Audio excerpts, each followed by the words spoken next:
Welcome back to the Cultura and Cash podcast. This is Giovanna Gonzalez, best-selling author of the book Cultura and Cash, also known as Gigi or the First Gen Mentor on TikTok. And on today's episode, I am going to be answering some questions from the Cultura and Cash crew.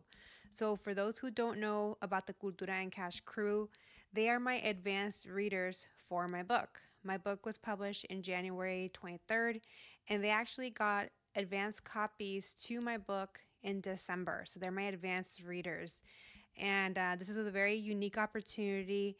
It was only available to subscribers to my newsletter. I thought about opening up to anybody on social media, but I figured, you know what? My email subscribers are my most loyal people because they're receiving emails from me once a month.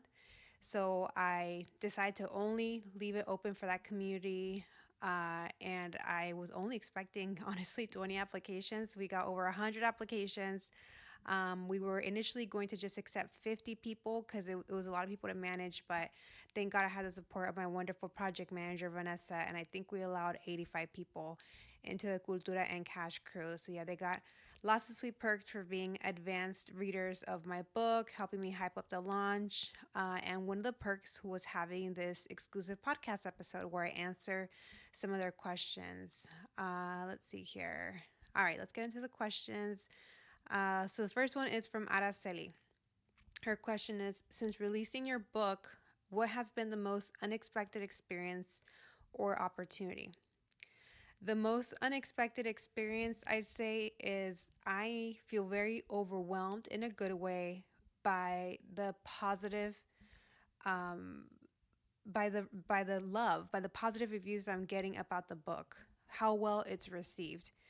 When I was writing it, I was writing from the heart and how I felt, but I didn't know if it was going to hit.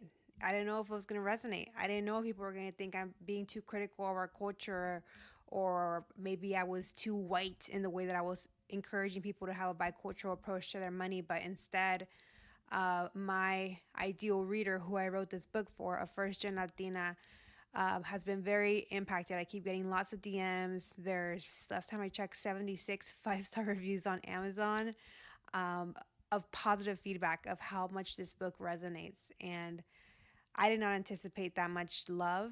And I am so happy that the book has been well received because it really makes all my hard work worth it. When I first saw the reviews, I honestly had a panic attack because it was so overwhelming to know, okay, this made sense. This was for something. This is well received. Yeah, and that's why I had so much anxiety leading up to my launch, because I was explaining to my friend Aida this weekend that there's so many parallels between writing a book and having a baby. So I'm not the first to make this connection. But I imagine, I've never been a mother, or I never will be. I imagine that when you are pregnant and your due date is coming, I imagine a lot of anxiety around, hopefully I have a smooth delivery, hopefully the baby comes out healthy and has all 10 toes, hopefully there's no complications, right? So I very much experienced that. But for my book is my baby. I cooked it up for a year and a half, and it's something that's very, very personal to me. So yeah, to not know what the outcome would be, and to find out that the people love the book and they love the wisdom I share, the storytelling, it really, really means a lot. So that's something that I was not expecting at all. And I'm so happy. I'm so happy that that's been very well received. And I know as more people keep talking about the book and sharing it within their community, it'll just be getting more traction. So this is just week 2. Yeah, going on week 2. What's the most unexpected opportunity? So far, we're still early on in the process. I'm sure there will be more. But so far, I'd say I was contacted by CNN to comment on loud budgeting. So that was kind of fun. I mean, CNN's big. So that article isn't out yet. It's still under works. And another unexpected opportunity that's came about is I was contacted by Dr. Phil, and I actually sent the email to my publicist because I'm like, is this a scam or is this real? And she's like, nope, it very much is real. She's like, we're familiar with his production company. It actually wasn't about my book or my money. It was actually about the Refinery 29 article I did on family estrangement, which is something that I went public about in July of 2023. Feel free to go to my website, go on the press page to find that article from Refinery 29 Somos, where I talked about family estrangement with my mom. And my publicist says, I don't recommend you going because it's not a topic that you're focusing on right now. And also, Dr. Phil, like he's a wacko. And I'm like, yeah, I agree. Um, and it's funny. I was telling my husband, I'm like, if Dr. Phil gets crazy, like I'm gonna get crazy right back with him. Like I am gonna be like that girl, like cash me outside. Like I'm not gonna let him talk to me. So it's just like, no, it's not a good look. It's not a good look for the brand. It's just not in alignment with what I'm trying to do. So we deleted that email. It's not in alignment. So yeah, hopefully that answers your question. Next question is from Vanessa. Vanessa asks, as you continue to achieve more and move further into your success and career goals, how do you deal with parents or family members who do not support or understand your goals? What conversations or confrontations have been helpful for you in the past? This is a very, very tough question. It's a very common scenario for first generation professionals. Alejandra Campoverdi, my friend who wrote First Gen, a memoir, she talks about this in her book, and she actually calls this feeling the lonely hustle. If you haven't read this book, I highly recommend it. I read it the first time, and now I'm listening to it in the audiobook. I'm listening to her narrating it, and it's just so good. Everybody that I've recommended it to and that has read it, they're like, "Oh my god, you were so right. This book is so good." So I highly recommend that book because she talks about these feelings of as you go up, in corporate spaces, you become more unrelatable to your family, right? So I experienced that somewhat in corporate, but it wasn't it didn't mean too much to me because I wasn't passionate about my career. I like what I did, but I wasn't passionate about it. So all I told them was that I worked in consulting, and it was very, very vanilla.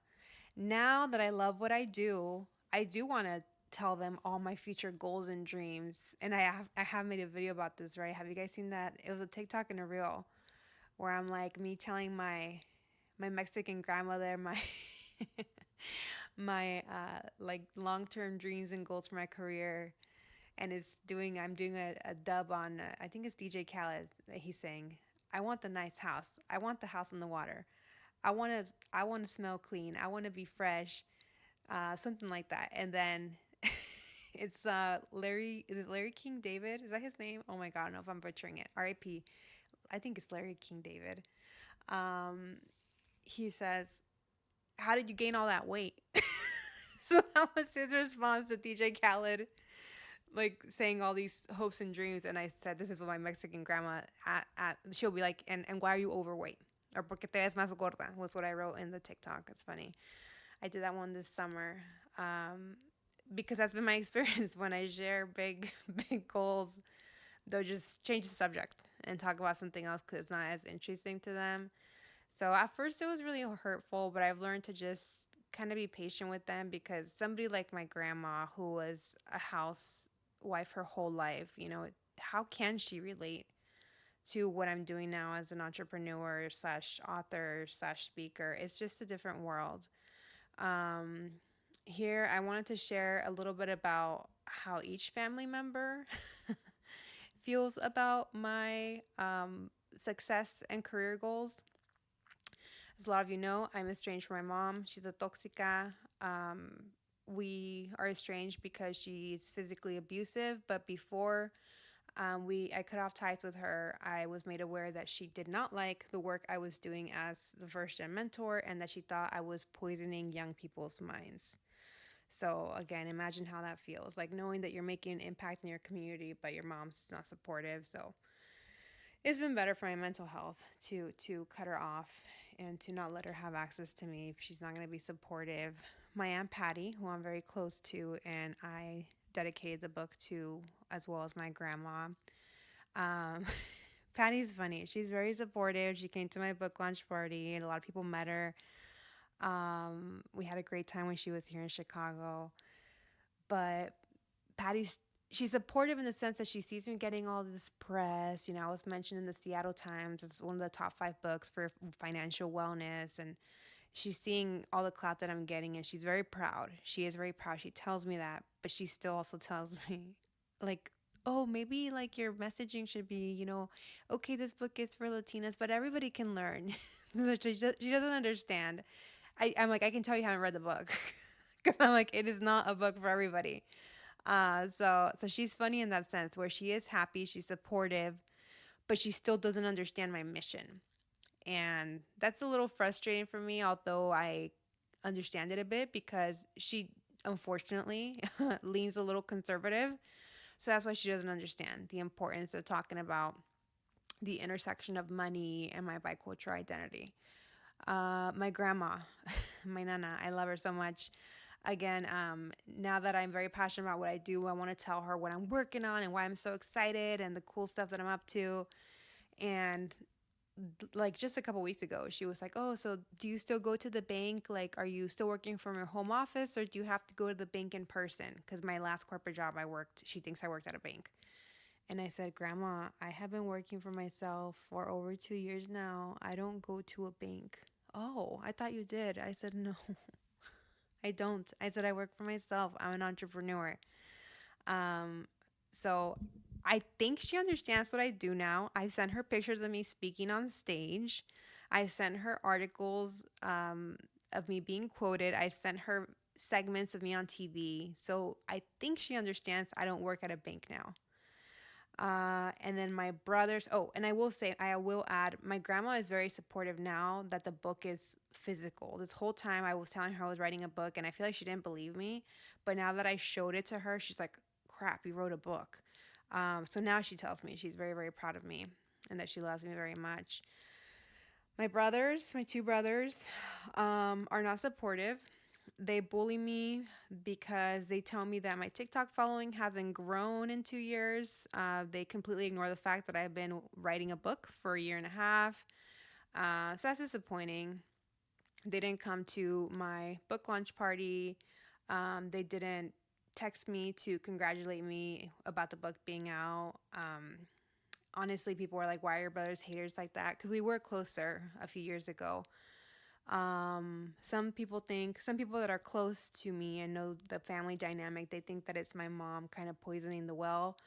My brothers are grown. They're not little kids anymore. They're 32 and 25. So I don't think it's that. Maybe they might be a little bit influenced by my mom, but I just think they're very self-absorbed and they're in their own world, and I think they're insecure, to be honest, about my success, and it feels sad to me. I wish they were happy for me.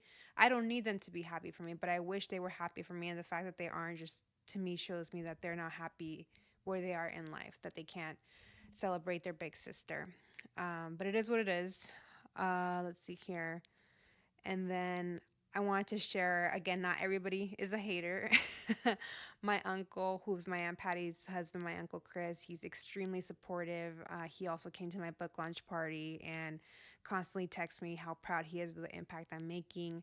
My dad, even though he was too scared to get on a flight to Chicago to come to my book launch party, he is also very proud of me and also says, "Mi hija la chingona." He will reshare my posts on his stories and stuff. My other aunt, his sister, mi tia Amalia, extremely supportive. I shared on stories a super sweet audio that she sent me when she saw me at my book launch party. My half sister, Elisa, she is for sure my biggest cheerleader as well, constantly DMing me, telling me that I'm an inspiration to her, that she brags about me to her students because she's a teacher in Tijuana. And I feel very loved and very supported by my sister. I love her very much. And again, Patty's come around. My grandma's come around now. Now she sees me on TV. But regarding the questions of how do I deal with this, right? What conversations or confrontations have been helpful in the past? Well, whenever I try to explain now my work to my family, I do it in the most basic terms and I explain to them why it's important to me, the work that I do, right? So, like, they don't have to understand my ins and outs, but they just have to understand my mission and why it matters to me. So, that they finally understand, which is good. Regarding confrontations, Yeah, I mean, I had a confrontation with my brothers last time I saw them in, oh my goodness, since July. Has it been that long? Yes. In July, when I saw them, is when they mentioned, "Oh, we've noticed that your TikTok following hasn't grown like in a whole year. Like, what's going on there? You need to make better content." And they're not content creators, mind you, so they're just judging me for no reason. And that was very hurtful that they aren't supportive and proud of me. And thank God my grandma was there and my grandma backed me up. I said, "Grandma, you know how I'm not focused on TikTok right now. Do you know what I'm focusing my time on?" And she's like, "En tu libro." And I'm like, "Yeah, I've been writing a book." And they just don't get it. And, I can't be wasting my energy and trying to convince my brothers to be happy or to understand me or be supportive. So I just got to keep it moving. How do I deal with this with family that isn't supportive? For us, we're very family oriented. So, of course, we're going to seek our family support. But if your journey is similar to mine, where family doesn't understand or they don't want to understand or they're straight up hating like some of my family is, I am getting support through therapy to talk through these emotions and to get validation from my therapist. I go once a week and I have been going once a week since July and it's been life changing. I'm also soaking in all the support I'm getting from my friends and chosen family and my community and readers because at the end of the day, my intended reader of my book is not my brother or my brothers, right? Or even my grandma, So the people who I wrote the book for, it's making a difference to them, and that's what matters to me. So that's how I navigate those emotions. If you're in a similar situation, I would recommend therapy if that's accessible to you. But you can also look into tapping into community because a community of like-minded first-generation professionals or people in your industry, they will celebrate you and understand the wins and challenges that you have in your career, and they can be there to support you as you go through them. It's okay to keep your career life with your family surface level. You can share other parts of your life and maybe that part just keep it more vague and again, open up to your community, your network, your friends about your career challenges and wins, and they'll be there to support you along the way. Hope that helps. Next question is from Yesenia. How does she define success? I define success as doing what you love, getting paid well to do it, being respected for doing it, and making a positive impact in the world while having a work life balance. And the work life balance part is important because it's important to do what you love and make an impact, but then you're also a human being at the end of the day, and you have to be able to enjoy your free time. To be honest, I'm still working on that last part of the work life balance. This is my third year of entrepreneurship, and the book launch period has been extremely busy. So, is the work life balance where I would like it to be? It's not. It's gotten better. I think when I started my first year, I would work nights till 8 o'clock, and then I learned I have to have boundaries. So now I typically turn off the computer at 6. If I have something like a deadline, then I will work till 7, but I do not work till 8 or 9 anymore. And again, just to be clear, I'm not working like 8 in the morning to like 8 p.m. That's not my schedule. As an entrepreneur, I get to do my own schedule, right? So I typically don't start work till like 10, 10:30. I usually have slower mornings. Then I typically break an hour for lunch, and then I will work in between, have a couple breaks after lunch and between 6 or something. But yeah, so it's been extremely busy. Thank goodness I have the support of my launch team at this moment. But yeah, right now we are in February, and I very much have planned to take the entire month of June off because I need to rest. I will be doing a lot of work to promote the book. Then financial literacy will come in April, which will be a lot of work. It always is. And in May, I will be doing the narration of my audiobook. So in June, it's usually slower work wise. So it's a perfect time to just kind of unplug. I think I'm going to unplug fully. I need it. My body needs it. And that way I'll be nice and reset and be ready to hit it in September for Hispanic Heritage Month. So yeah, you hear the sigh. It's a lot. It's not easy, you know. So yeah, anybody who says entrepreneurship is easy, they're trying to sell you something. They're trying to sell you a course to get you into entrepreneurship. They're trying to make money off your dream to be an entrepreneur. It's not easy. It's very demanding, but it's extremely rewarding, and I love being an entrepreneur. So that's my definition of success. Everybody is going to have their own definition of success because we all have our own unique perspectives and values. So your answer will be different depending on what those values are. Let me take a quick sip of water.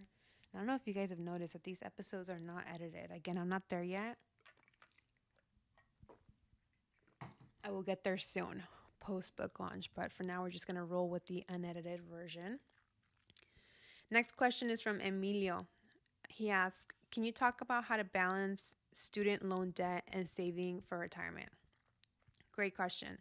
Both are important. It's important to pay down your student debt as well as to invest for retirement.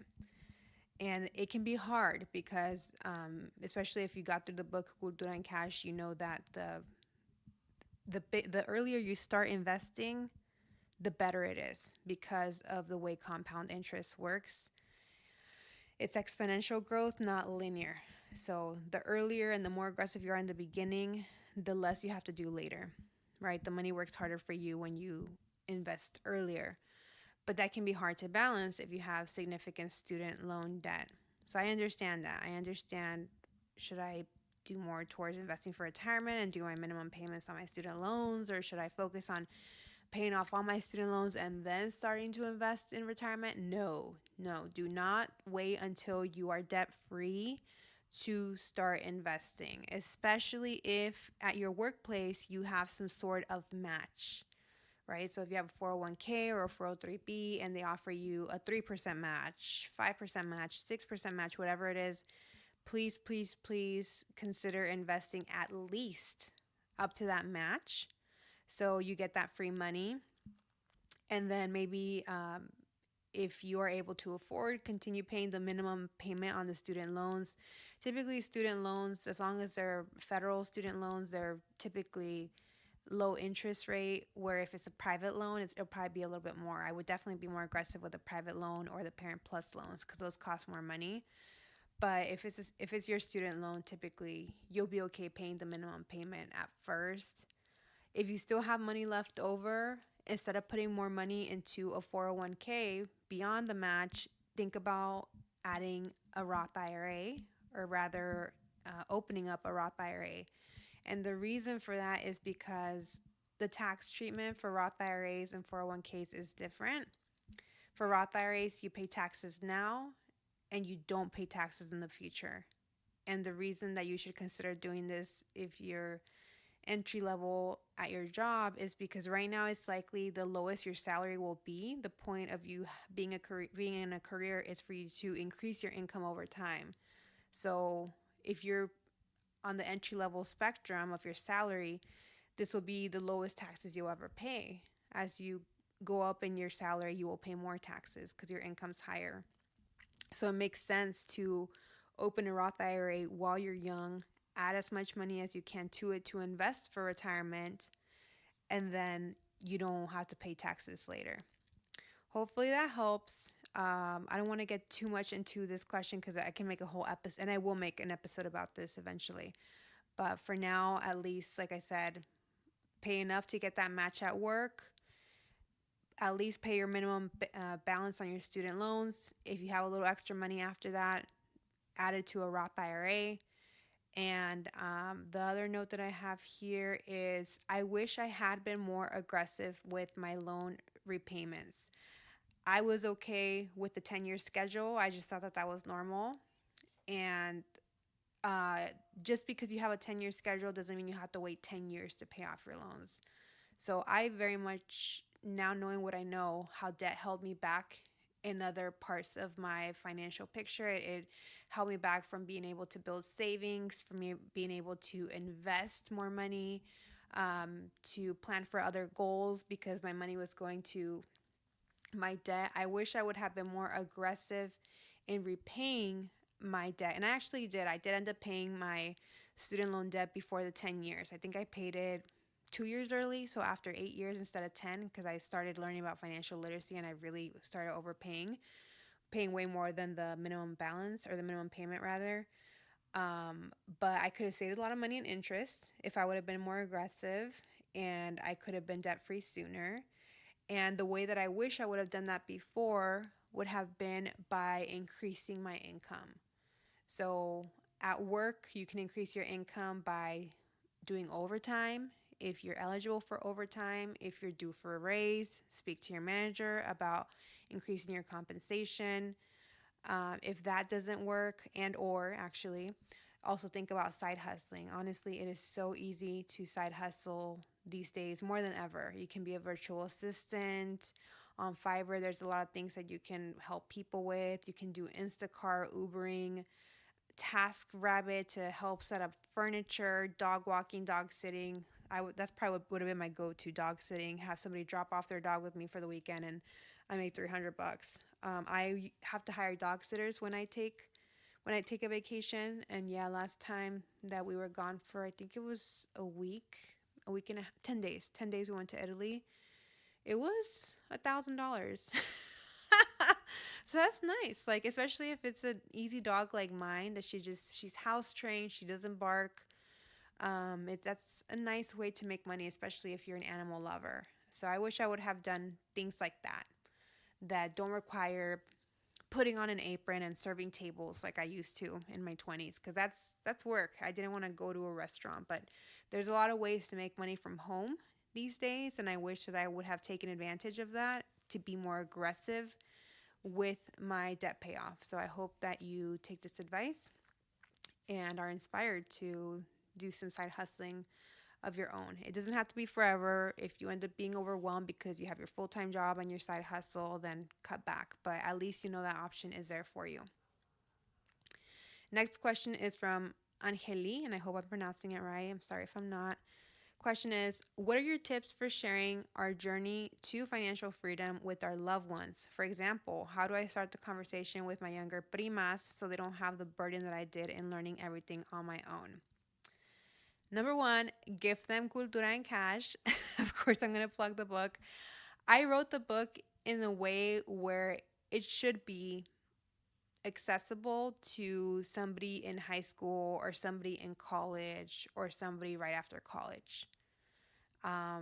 So yeah, I really try to simplify the terms, but there are a lot of books for teens that I would encourage you to look into. I personally am not familiar with any of them, but that would be a good way to let your younger primas know the importance of money by giving them books that are written for teens about money. But Cultura and Cash will definitely help because it will talk about the first gen experience, right? Which is probably what they're going to have to go through too.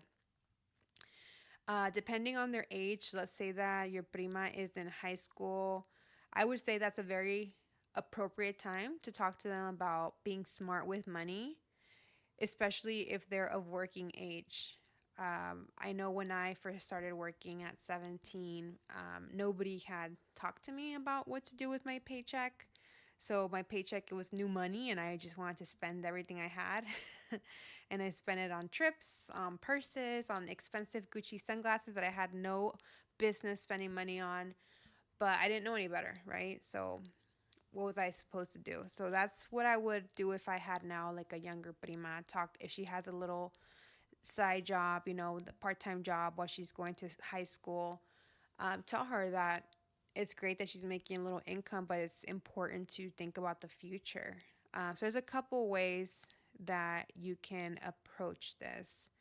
Let's see. And I would definitely run this by the parents. I think it's important that the parents are on board and that they know that you're talking to their child about money. And hopefully they're receptive. But yeah, you can teach them if they're a working age and they're making money. You can teach them the importance of compound interest, how compound interest works, and the younger you start, the more money you make. You can help them open a custodial Roth IRA. That's a Roth IRA for underage children that are working and are making an income. You can even offer to match them up to a certain amount. So if you say, hey, let's say your prima's name is Lisette. Hey, Lisette, if you add $50 a month to the custodial Roth IRA that you open, I will give you $50 to match it. So that way you'll have $100. And we can do that every month or whatever the number works for you. But that's a good incentive to get them to be like, oh, she's going to help me out. Sure. Okay. So that would be one strategy. Or if they're not ready for something like a custodial Roth IRA because it's investing and maybe they just need help saving, starting by saving, similar strategy there. And I actually did this with my youngest brother, Pablo. I said, hey, Pablo, I think he was working at the library at his school, not making a ton of money, probably like, I don't know, $200 a week, not a week, $200 a month. And I told him, if you add $25 to your savings account every month, I will match you. And he was like, so surprised, like, really? He's like, why? I'm like, because I want to help you. I want to help you get into the habit of saving. So that's going to encourage you to save. And he says, okay, so as long as I put in $25, you're going to give me 25. And I said, yes, but you have to leave the money in the account. If you pull it out, it's cheating. Okay. And he's an excellent saver now, honestly. And I can't take the credit for that because who knows? Maybe he would have been a good saver anyways. But honestly, he's even a better saver than I am. He is very, very good at saving money. But that had to have played a role, right, in his relationship with money. Seeing the money grow, seeing that it's there if he needs it in the future for something. So you can do a mix of that, of doing it with the custodial Roth IRA for their retirement in the future, or you can match their savings in a savings account. Please encourage them to use a high yield savings account so that they get paid interest. Otherwise, they will not get paid too much interest.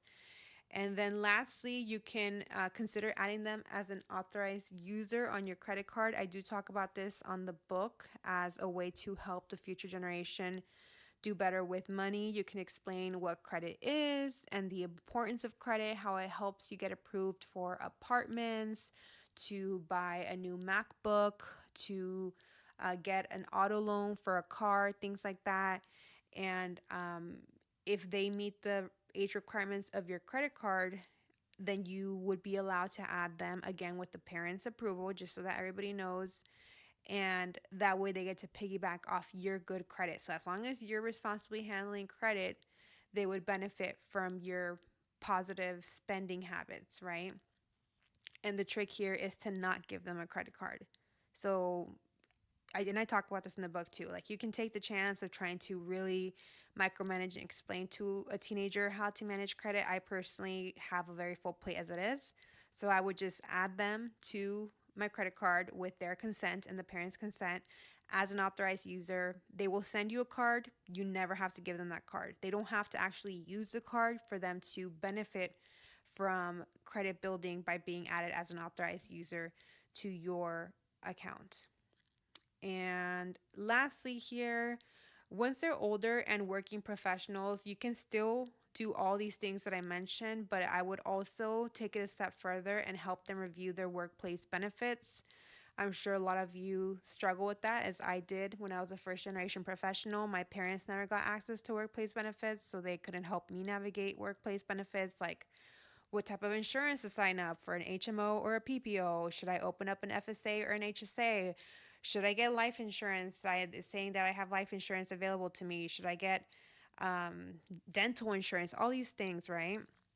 So please take the time to help your younger loved ones sift through that paperwork, because it can be intimidating. And when it's intimidating, they just don't opt into anything because they're like, ugh, this is confusing. And you want to make sure that they sign up for what makes sense for them, because these are part of their benefits as an employee for a company. So usually open enrollment is in the fall. So just know to be in touch with your primas and your younger siblings and all those people, and do it in advance, right? To be able to review their benefits package and their company website to understand explanations of what their options are. Let's see here. And then the last note I had here was, well, yeah, and telling them your financial goals, how you plan to achieve them, and encouraging them to be aggressive with any debt they have, like student loans, as well as encouraging them to save and invest. This is something that my aunt Patty, thinking back, she's the only person that ever talked to me about money. But honestly, it wasn't much to make an impact, but it was enough where I had some exposure to money. And it was because she was a religious watcher of Oprah. But she'd always say, "Are you saving 6% of your income?" And I'm like, "I think so." And she's like, it's, if you will, you'll be rich by the time you retire. That's all she knew. And she still can't explain the numbers, but that's just what she heard on Oprah. I'm pretty sure it was David Bach that was like the common personal finance guru that would come on. Um, so yeah, at the time I didn't know, but I actually was putting 6%. I was putting more. I was at the time I was working at Progressive Insurance. I was putting 6% to my 401k, and they were matching me with another 6%. So I was actually putting 12% into my workplace retirement. So yeah, just again, normalizing money conversations with them, talking to them about their career and encouraging them to ask for raises. I mean, so many years I went without asking for raises because I didn't know you were supposed to. I thought that that was something that your boss rewarded you with whenever it was time. So it's important to empower your younger primos, primas, or brothers and sisters to know that as they're working up in the corporate ladder, they not only are they allowed to, but they're expected to advocate for themselves and ask for more money. And that's a whole another episode, and that episode will come to. But we'll leave it at that for now. Let me see. We're almost 40 minutes in, but I think we're almost done. We have two more questions. All right, just took another sip of water so we can finish here. All right, Valentina asks, how do you deal when your parents buy everything old and used and don't see that something newer might be better in the long run? Old, old and keeps breaking down. So I know what you mean by this because I know a lot of people do that. They don't see the value in buying more expensive, high quality items, and they keep buying cheaper stuff like cars or I don't know, cheaper appliances, and then they actually end up spending more money because they have to keep replacing them, right? I personally have not had this problem with family. Actually, it's been quite the opposite. For example, when it comes to cars, my family always buys new. Um, and it's always new cars they can't afford. So it's an opposite problem with my family. But I wonder if you would be able to buy them a quality piece to show them that quality does matter and that it's long lasting. So I'm thinking about my snow boots, for example. My snow boots, I live in Chicago, if anybody doesn't know. And when I first moved here 2 years ago, I had to invest in snow boots. And at first, I still have my frugal spending habits, believe it or not. And I'm like, let me get some $50 boots. And then I started thinking, you know what? Why wouldn't I get the nice boots that are going to last me 10 years? And that's what I did. I got a nice pair for 200 bucks. They're timeless. They're not like fashionable. They're just like timeless kind of tan snow boots. And I forget the brand name, but they're a great pair of boots and they will last me 10 years. So when you do the math, what is that? That's 20 bucks a year over 10 years if that's how long they last me, if not more. So yeah, that's cheaper than getting a new pair of $50 boots every year, right? And it's also better for the environment, for the world.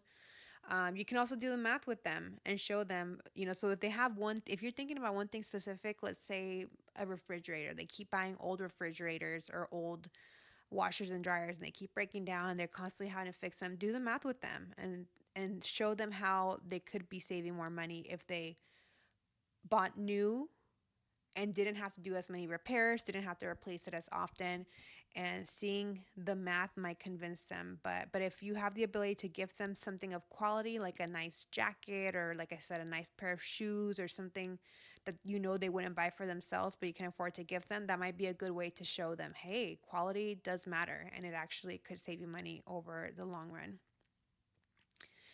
And to wrap up, we had three questions about budgeting and couples. February's here, so love is in the air. I think people are just thinking about their finances and their loved ones. So, out of the three questions, I broke two of them apart because they were a little bit different. So, the first one is from Michelle. Michelle asks, do you feel like who you marry makes a big impact on your financial goals? And or financial habits? If so, what advice would you give first generation folks when it comes to dating and moving up the financial ladder? Thank you, Gigi. Love your content and realism. Thank you, Michelle. Oh my God. Do you feel like who you marry makes a big impact on your financial goals? 100%. When you marry somebody, it's a partnership. It's like you're like starting a business with them. So yes, it matters who you marry, who you enter this partnership with. And I'll share from my personal experience that my life the last few years would have been much easier had I married someone who was financially literate and who had generational wealth. So that's not who I married. My now husband, when I met him, was not financially literate. He had a very bad relationship with money, and he doesn't come from generational wealth, just like me, right? Um, I love my spouse, and we went through a lot of financial challenges because we couldn't get on the same page about money. I'd love to do an episode on how we overcame that, but I really have to get it clear with him first. And he's asleep right now. Otherwise, I would have asked him. But what I'm allowed to share is that yeah, he was in a lot of debt when I first married him, and we ended up finding out that his negative relationship with money was mostly due to financial trauma that he had as a child because his parents constantly argued about money. Apparently, his parents still argue about money. And when you're a little kid, little kids aren't equipped to experience their parents fighting. They don't understand it. So he learned to associate money with like screaming and shouting.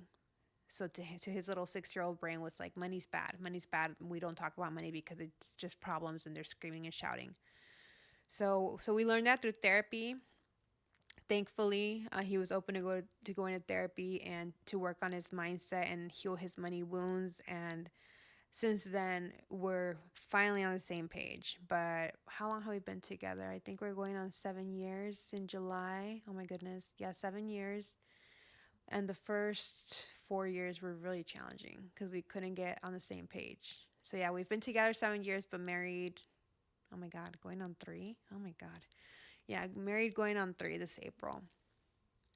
But yeah, the first 4 years of our relationship were hard because our finances were in different places, our money values were different. But thank God through therapy, things changed. And a book that really helped us was Smart Couples Finish Rich by David Bach. I would highly recommend it. It might be a little dated, but honestly, it helped me a few years ago. So I think it's worth at least checking it out from your local library. Let me see what other notes I had here. Um, oh, regarding how do you approach money with dating, I would say it is more than fair to start talking about money early on in the dating process, as soon as the third date, honestly. It's fair game. Just like you talk about other life goals on your first date about like, oh, do you want children? Oh, where do you want to live? Do you want to own a house?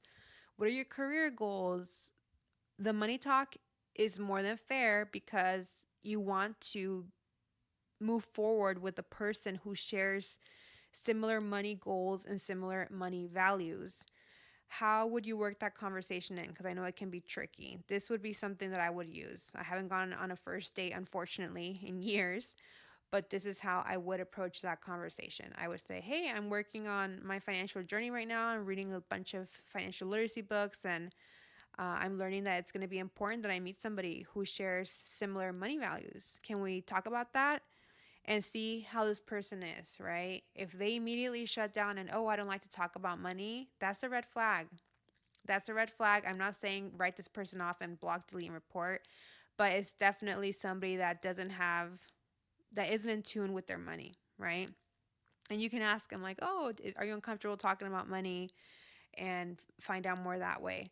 If they immediately light up and they're like, oh, yeah, let's talk about money, that's good. That's a green flag because that means that they are clear on their money picture. And if they're willing to talk about it, again, if you're willing to talk about, like, do you want to have kids? You should be able to talk about what are your money goals and what's your financial picture.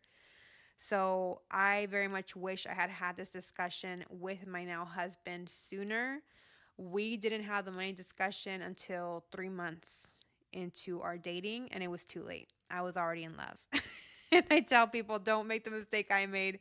I love my husband very much, and he's a great partner. But had I known what I know now, I don't think I would have continued with the relationship that early on because, again, the money situation was bad in the beginning. So I would definitely encourage any single women listening to this to please, please, please bring up the money conversation early on because it is important. We're not going to act like money doesn't matter. Money does matter. Money affects every aspect of our life. And if you're going to be working hard on your financial journey, you want a partner who shares those values and will be doing the work with you. Let's see. Another way that you can open up the conversation. So once they're open to, oh yeah, let's talk about money, you want to ask them, do you read money books? Like how much do you know about money? Right? Because you want to get a sense of how far they are in their financial education. Because as we all know, it's not taught to us in school. And if you have immigrant parents, it's not taught to us either. So start there. Ask, do you do any investing? Do you have like a workplace retirement account that you put money into? Do you have any student debt? Right? That's more than fair because student debt is serious. It doesn't go away. So if you went to college, do you have any student debt? Do you feel comfortable sharing how much? Um, this one came up on the last season of Love is Blind, right? If you guys are Love is Blind fans, with, what's his name? Izzy, the credit score. Oh my God. The FOMO was so real when that show was on because I wanted to make so much content about that whole low credit score debacle, but I couldn't. That was the hard part about writing, like the FOMO and missing out on good content that I could have spoken on. But it's okay. It was worth it. The book was worth it. But yeah, I mean, even something like that we saw go down in Love Is Blind, it's important that you know how somebody's relationship is to credit. Do they have a good credit score? Do they have credit at all? Because if you're going to marry this person and you want to buy a home one day, you probably want to buy the home together.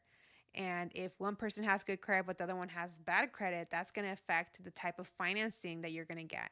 So, again, it's important to have these discussions early in life, not early in life, early in dating. What sort of savings goals do you have? Are you planning, are you saving for a down payment? What like savings goals are you excited about, right? To see if they have any sort of money goals. Um, and then I would also open up the conversation about, do you have any financial obligations to family? Like, do you financially support your family at all? And I think that's important to discuss too. That can be more of a conversation later, I'd say, because then it is kind of a lot of, I mean, I can geek out about money all day. So maybe you can leave that for further down, maybe like the sixth date, but just bring it up again about like, hey, talk about money. Like, I'm curious now that we're, still dating and getting to know each other. I'd love to revisit that conversation. Do you support family in any way, or would you like to in the future? What does that look like? Because, like, for me, for example, for me, it's important to financially support my grandparents and my dad when I want to and when I can. So I need a partner that's not going to throw a fit when I go to Mexicali in March and give my grandma $1,000, which is what I plan to do, right? Um, and I also need to be with a partner who, like, he's not giving $5,000 to his family every month, right? Like, we need to be on the same page. So it's important that everybody understands kind of your money values when it comes to family. A lot of people intend to retire their parents or to have their parents move in with them, right? That's something that me and my husband, I've kind of told him. I'm like, hey, my dad, he's divorced, second time divorce. I'm like, he's not gonna live by himself. Like, when he's old, he's not gonna live by himself. And David's like, well, he's not gonna live with us. And I'm like, well, okay, maybe he's not gonna live with us, but we're gonna pay for him to have 24/7 help. Like, my dad is not going to be alone in the home by himself. So we're already having those conversations. And my dad's a ¿cómo se dice? Chavo ruco. He's a chavo ruco. So he's like hitting up the clubs. He's not slowing down anytime soon, knock on wood. He's 57 or 58. He had me young. I think he was 21 when he had me. But still, it's important for us to discuss things like that. And we're already putting money away to be able to support my dad in his retirement because that's very important to me. So again, all these things should be more than fair. And then last question here. Wow, it's gonna be my first 1 hour long episode, and it's a solo episode too. You see, I can talk forever. Last question here from Natalie. Budgeting and financial tips for married couples, maybe percentages to be allocated, example 50, 30, 20, or steps to implement navigating financials together and for kids. All right, so what this question is basically asking is how do you work towards money goals together as a couple, or how do you split the monthly expenses as a couple is what this question is asking from what I understand. Excuse me. Let me take another sip. I've been talking for a while. All right, I'm back. So this is going to be different for everybody because everybody has their own unique money values. But what it will require is an honest conversation with your partner about what your expectations are in this relationship. So whether you're married, engaged, or just cohabitating, you need to have this conversation about what the expectations are around money. You can start the conversation by talking about money goals like, hey, we're both working, we both have expenses, we both have income. What are we doing with this money? Instead of just paying rent and getting by, what do we want to do with our money so that we're building wealth over the long term, right? So, are we going to focus on paying off debt? Are we going to start saving for a down payment? Are we engaged and we're going to start saving for a wedding so we don't get into debt to pay for our wedding? Do we already have children and do we want to start investing for our children's college fund? You need to get on the same page about what you want your money to do with you, to do for you as a couple. So you're going to have to be open and transparent about your income, what your take home income is, what you're both spending money on, and get yourself on a budget. I have a whole chapter, I think it's chapter 4, budgeting is your BFF, on budgeting. And I also have a low cost budgeting basics. It's an on demand mini course that I have on my website, which you can check it out. But there's a lot of free YouTube videos so you can also watch about budgeting. But once you get clear on your income and your expenses and you get yourself on a budget, then you need to decide how you're going to spend this money together towards household expenses and your money goals, right? So some people like to add money that are for joint expenses into a joint account and they'll pull money from there. I have never done that. I want to keep my money separate. I want to know exactly where my money's at, especially with somebody like my husband, who at first was not financially literate. Even though we are married and our finances are tied in the sense that if we divorce, like a judge would still have to look and, split us down the middle. For right now, our money's separate, okay? And that's how I like it. And that's how he likes it. And it's always been, and that's what works for us. That's what works for us, but that doesn't mean that's what has to work for you. If you feel more comfortable having a joint account, knock yourself out. But yeah, for me, it's always been separate. And the way that we pay for things is we charge mutual, is that the not mutual, shared expenses on a credit card, and then we both pay that credit card equally. So I'll talk more about that, but yeah, let me first talk about the different ways that some couples manage their income together as a couple, as a household. So some people do 50-50. They're like, hey, we're equal partners, we're going to do 50-50, right? You pay 50% of the bills across the board, and I do the other 50%. And I actually did this with my spouse for a long time. The first, I would say, 4 years of our relationship, we did this. And this is what worked for us at the time because we weren't married. Actually, we were married the last year, but we weren't married at first. So we were just, in a serious committed relationship, cohabitating. We had similar incomes. And that's just what felt right, especially when I knew that he had debt. I had debt too, but not as much as he had. So I was okay with that. He was okay with that. Some people like to do proportional. So, for example, one of my good friends does this. She makes more money than her longtime partner. So let's just do a percentage. Let's say that when they combine their income, she makes 70% of the money. He makes 30%. He makes less. So she feels comfortable paying for 70% of their expenses because she makes 70% of the income, and then he pays for less because he earns less. That personally would not work for me. That's just me. Those are my money values, but that's what works for some people. Uh, some women want the men to pay more. Me, I am some women.